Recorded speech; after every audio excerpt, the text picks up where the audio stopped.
Swayam Prabha. Digital India. Educated India.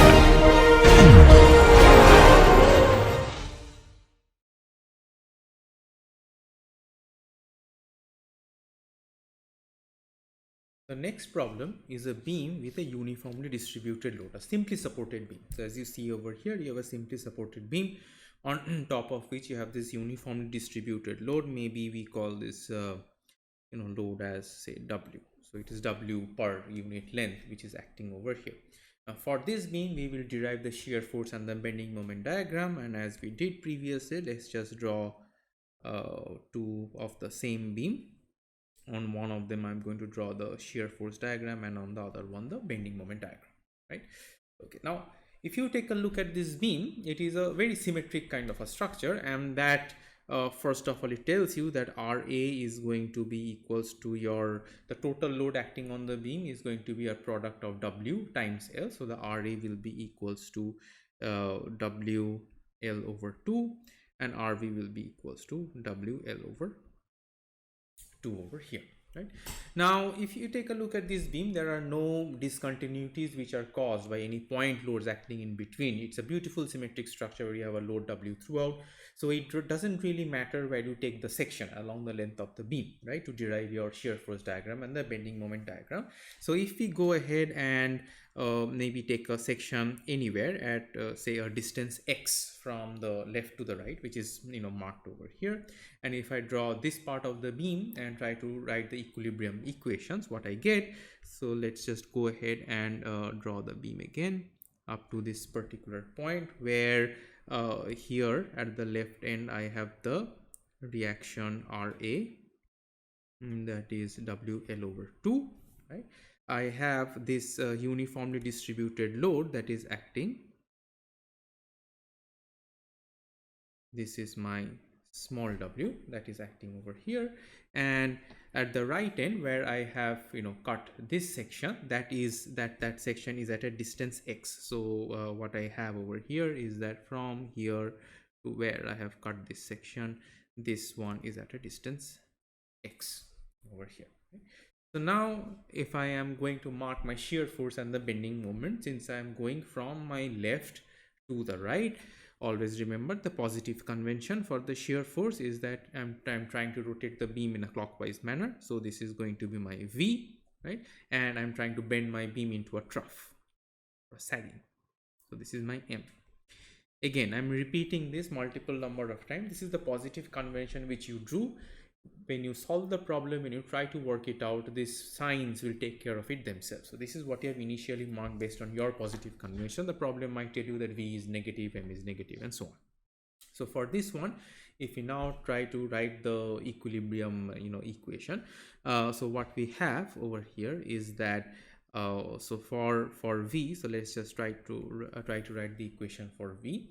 So what I get is that I have this reaction RWL over 2 over here, and as a consequence of this load W, this may be represented by one single equivalent load. So let me go ahead and mark that one. So if this is W acting over a distance x over here, so the equivalent for W can be marked at a distance of x over 2, and what is going to be the magnitude of that one? So let me go ahead and maybe mark that with a sort of a squiggly line, right? So this one is going to be your W times x. So that is the total equivalent load which is acting over there. So now for the V, if I have to write the equilibrium equation, what I have is that V minus RA plus Wx will be equals to 0. So if I go ahead and simplify this a little further and I put the value of RA is going to be WL over 2 minus Wx. So how does the shear force vary? Let's see. When x equals to 0, V is equals to WL over 2, which is obvious because at the left end you have the shear, because of this reaction you have a shear force point. So you don't essentially have any option but to have a WL over 2 over here. So let's maybe write from here. So at x equals to 0, what we get as V will be equals to WL over 2, which means if I have to go ahead and draw in this shear force diagram, what I get over here is I have a vertical line which goes up, which is a positive WL over 2. So this, the first diagram, is the SFD. So I'm drawing the shear force diagram over here, right? Now you see that this is a decreasing function over here. So WL over 2 minus X, right?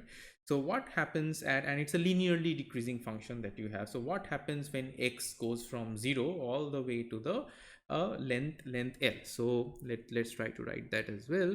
So at X equals to L, what do you get? V. Can you guess what you will get? Of course you will get a negative WL over 2, because then this reaction is pushing it up over here. So you get a V equals to minus WL over 2. If you put L equals to here, WL over 2 minus WL is minus WL over 2. So here at the right end, I have minus WL over 2 over here, right?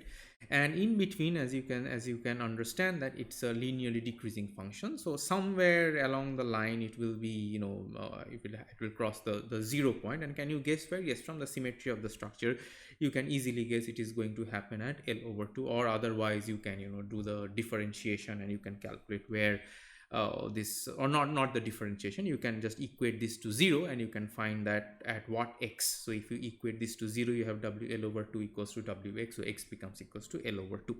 So let's also mark that at X equals to L over 2, you get V equals to 0. So how is the shear force diagram going to vary? The shear force diagram is simply going to vary something like this, right? So you have a positive part and a negative part over here. Okay, so that is how the shear force diagram is going to vary. Now let's come and take a look at the bending moment diagram. So if I have to write the expression for M over here, what do I get? So for M, if I have to write for, I'm calculating, if I take the moment of the forces about this particular point, I will get M plus, due to this load, the magnitude of the load is Wx and it acts at a distance of x over 2 over here. So this particular distance at where it acts is x over 2, right? So Wx times x over 2 minus WL x over 2 equals to 0. If I have to simplify that expression, M becomes equals to WLX over 2 minus WX square over 2. Again, even before we plug in the numbers and everything and try to find that at x equals to 0, so as you see in this beam, you have the left end and the right end. You have at the left end you have a pin, and the right end you have a roller. Now as you can understand that when we have these pins and the rollers at the extreme ends of the beam, and at those points if there is no externally applied moment, the value of the bending moment will be 0, which you can see here as well. So here if you put x equals to 0, then your M will become equals to 0. If you put x equals to L, it will be WL square by 2 minus WL square by 2, so that becomes equals to 0 over here, right? Now in between these 2 points you will have a variation, and as you can see from the figure that you are going to have a quadratic kind of a variation. So the bending moment varies in a quadratic kind of a way, right? And where does the peak happen? Where does the maximum bending moment happen? To find the maximum, you can simply take the derivative. So I get that dm dx will be equal to WL over 2 minus Wx, right? So if I equate that to 0, that will give me at x equals to L over 2, I am going to have the maximum moment is going to happen over there, right? And what is going to be the magnitude of that moment? So to find the magnitude, I'm going to put x equals to L over 2 over here. So what I get, M max is going to be WL over 2 times, now I've calculated the x as L over 2 minus w by 2 L over 2 square. If you solve it, I remember it from the top of my head, you will too once you solve several bending moment and shear force diagram. You get a WL square over 8. Okay. So what did we just derive from this entire thing which we just wrote down over here, that the bending moment is 0 at the left end, is 0 at the right end over here, at 0 at this pin and 0 at the roller. It has a quadratic variation which is going, so let's just maybe write that down. So this has a quadratic variation, right? So it has a quadratic variation and the peak happens at x equals to L over 2, and the value of the peak which we just calculated is WL square over 8, right? So if I have to this, so this is the distance where you have, so this is L over 2 over here. So if I have to go and draw my bending moment diagram, it somehow varies something like this over here. And remember that the entire thing is positive. The value of the moment that you got is positive, so the positive is drawn in the upward half and the negative in the bottom half over here. So for the bending moment diagram at this exact L over 2 distance, I get the maximum value as W L square by 8, right? And this entire diagram is positive.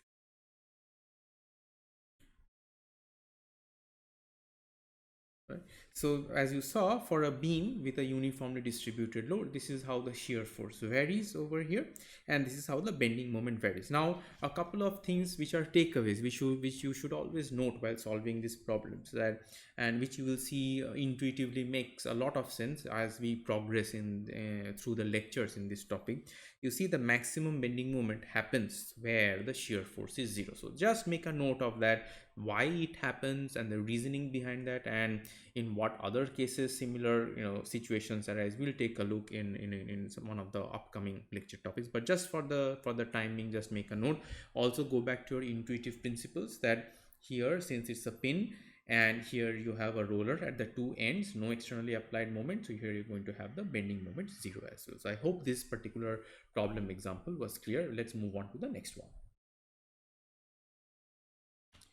The next problem we have is a cantilever beam which is fixed at this particular point B over here, and which has a triangular load which is acting from 0 to linearly increasing to Q0. So this triangular load, maybe just to be a bit more explicit, let's write Q as a function of X, which varies from 0 at the left end A and Q0 to at the right end B, where this beam is fixed. So this is the fixed support that we have over here. Now before we start solving this problem and finding out the shear force and the bending moment diagrams, let's try to intuitively think that how that shear force and the bending moment will evolve. Look at the point A. The point A is a free end, and at this free end you don't have an externally applied point load or an externally applied moment.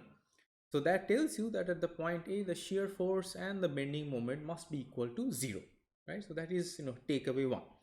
Takeaway 2 is that if you take a look at this beam, it is a cantilever beam, say, which is fixed at one end. So if this is my cantilever beam, say, which is fixed at this particular support where my hand is, and say I'm applying a load, say triangular or whatever, the load is acting vertically down, you see how the beam bends. The beam actually bends in a hogging kind of a fashion. It is not the sagging phenomena which we said as a positive, which gets drawn in the upper half when you draw the bending moment and the shear, when you draw the bending moment diagram, right? So it is going to be a hogging kind of a moment.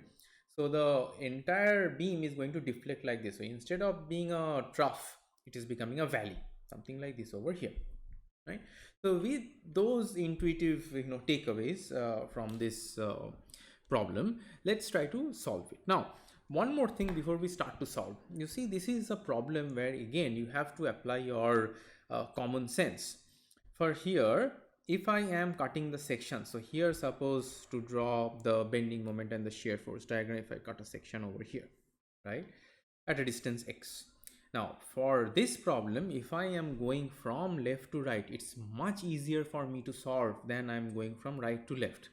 If I am going from right to left, right, if I am taking this part and marking the V and the M and solving that, I would first have to calculate the reaction force and the reaction moment. So as you can tell from this problem, so you will have a reaction RB over here, and you will have a reaction moment MB. I'm simply marking them without any regard of sign or anything.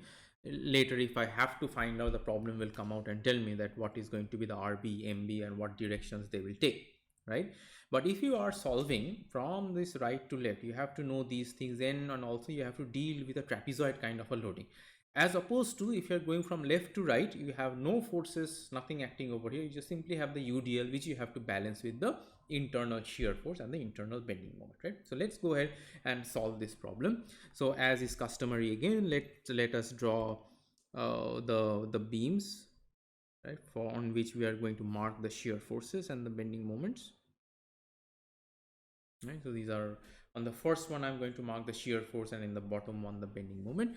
So here I have taken, say, this section that is there. So let me draw the left hand part of the beam from here to here. If I just go ahead and represent this as something like this, right? So this is my left end A, right? And say this distance which I have just taken, this distance is my X, and here I have this triangular load which is acting, Q of X, which is varies from 0, and say at here, at this particular point, I have at a distance X, what will be the, so if the value, it goes from 0 here to Q naught over here, at any particular distance X, this value is going to be Q naught times X divided by L, right? Because if you put X equals to 0, it boils down to 0. If you put X equals to L, it boils down to Q naught over here, right? Okay, so now I'm going to go ahead and mark my shear and the shear force and the bending moment. Positive convention, I'm going from the left of the beam to the right of the beam. So I'm going to mark my shear, trying to rotate my element in a clockwise fashion. So this is my V, right? And my moment M, trying to bend my beam into a trough. We'll find it out later as we hypothesize this M should come out as negative. So let's see what it comes out as. So now if I have to write the expression for V, what do I get? I get V plus this triangular load I can replace with an equivalent load. So let me, again, with a squiggly line, let me represent this equivalent load that is there. So the magnitude of the equivalent load is half times the base X times Q naught X by L, right? And the distance at which this load is acting is going to split this one.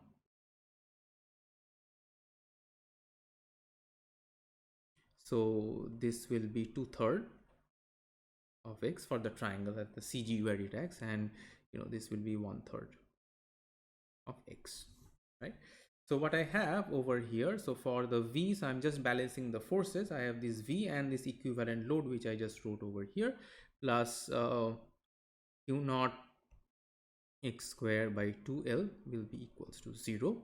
So that tells me that my V is going to be negative of Q naught X square by 2L, right? So first let me draw the shear force diagram. So what I see over here, that my this expression for the shear force comes out as something like this over here, where if I have to draw in my shear force diagram over here, you see that at the free end, what we had hypothesized, that the shear force is going to be 0. And you can tell from this expression also that X equals to, if you put X equals to 0, V becomes equals to 0. And throughout, regardless of where this X is, my V comes out as negative. So the entire shear force is going to be in the bottom half, not in the top, because it comes out as negative over here. What is the kind of variation it is going to have? It is going to have a quadratic variation because it is in terms of X square. And what is the value that I get at this right end over here? So let's just calculate that. So if we calculate the value, so at X equals to L, what you will get is V equals to negative of Q naught L over 2, right? So x square will be L square, 1 L square, and the bottom will cancel, so you will get a negative of q naught L by 2. Now is that intuitive? Let's see, right?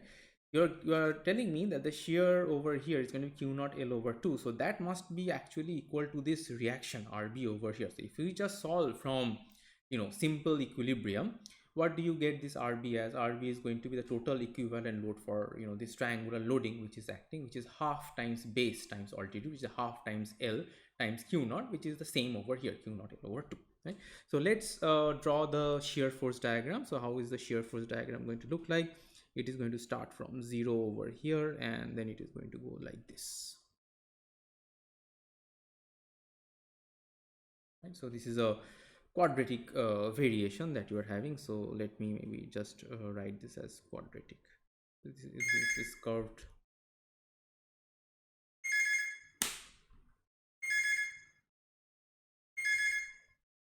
So let us now draw the shear force diagram in this particular figure over here. So I have a 0 shear force at this end. I have a shear force of q naught L over 2, which I calculated here, right? I have this shear force, and the variation is quadratic. So how is that going to look like? So it is going to be a 0 shear here, and it will be a quadratic variation over here. So this point is 0, right? And this entire shear force diagram is negative. So here the value is q naught L over 2, right? So at this point it's 0, so it is 0 shear,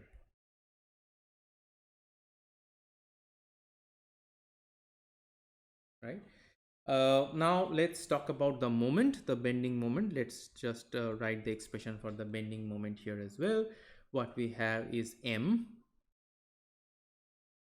plus, I'm taking the moment about this particular point, so it is going to be m plus, because m I have written in this anti-clockwise, and this equivalent load also is trying to rotate the member in an anti-clockwise manner. So it is going to be m plus q naught x square by 2L times this distance, which is x over 3. This becomes equals to 0. So that gives you the expression that m is negative of q naught x square, no sorry, it will be x cube by 6L. So the moment varies in a cubic manner. Now also, again, as we have hypothesized that at this free end moment must be 0, as you can see over here, if you put x equals to 0, this becomes 0 over here. And what is the value of the bending moment at this particular point? Well, let's just put at x equals to L, we put m is going to be negative of q naught L cube by 6L. So that is negative of q naught L square by 6, right? And the variation is cubic because it is not x cube. And if you calculate this mb from simple equilibrium, from simple statics, you will see this mb comes out as this one, okay? So if we have to mark over here, it has a cubic variation and negative, right? So this one comes out as q naught L square by 6. I'm not writing the negative signs over here because I've already done in the bottom half plane, which is the customary for the negative writing the negative shear force or the negative bending moment. You're trying to figure out that whether these curves which you drew over here are going to be concave up, like this is a concave up curve, or concave down. What I'm saying is that this is a cubic curve which you just drew over here. So let's maybe first mark this. So this is a cubic, that is degree 3, and this is quadratic. So if you are wondering that if this cubic curve, whether it's a cubic like like this, that is the concave up, or it's a cubic like this, which is a concave down, the easy way to find that out, and sometimes you make it confused that whether it's a cubic like this or like this, the easiest way to find out is to take the slope, right? So if you take the slope of m, and this is just extra things I'm telling for the sake of discussion over here. For example, if we take the slope of m, what do I get? I get dm dx over here. I get the negative sign still stays, so I get q naught x square by 2l, right? So what does that tell you? So that tells you at x equals to 0 the slope is 0 over here, and as you keep on bumping up the x over here it becomes more and more negative. So you are essentially going from a place which has a 0 slope to a higher negative slope over here, as opposed to this one over here. Here you see, here your slope here starts at negative, which is typical for concave down curves, and then you are approaching slopes which are 0 and then positive. So from the slope itself you can tell whether your cubic curve or the quadratic curves that you have are either concave up or concave down or not. So I hope this example was clear for the cantilever beam with a triangular distributed load.